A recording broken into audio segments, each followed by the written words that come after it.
Ilang buwan mo nang tinitiis ang power window na sira. Baka isang scroll lang pala ang layo ng solusyon mo. May pumasok ngayon dito sa Door Doctor. Garage na isang Toyota BB. Ang problema ni customer, yung power window sa likod kanan ayaw nang bumaba. Medyo matagal na raw niya itong problema pero hindi niya alam kung saan ipapagawa. Kaya tiniis na lang muna niya.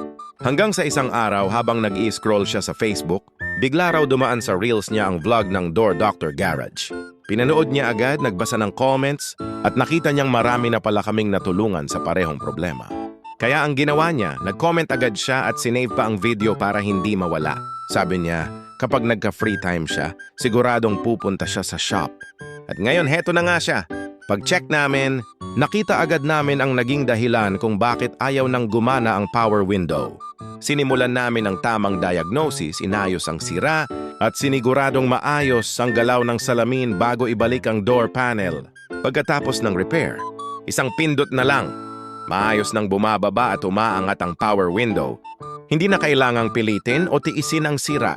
Kaya kung may problema rin ang sasakyan ninyo sa power window, door lock, central lock, panel gauge, or iba pang door electrical problems, huwag nang hintaying lumala pa. Bisitahin lang ang Door Doctor Garage at baka tulad ni customer, isang reels lang pala ang magdadala sa inyo sa tamang solusyon. Kung nagustuhan ninyo ang video na ito, huwag kalimutang i-like, share, at follow ang aming page para mas marami pa kayong mapanood na actual repairs at makatulong din sa iba.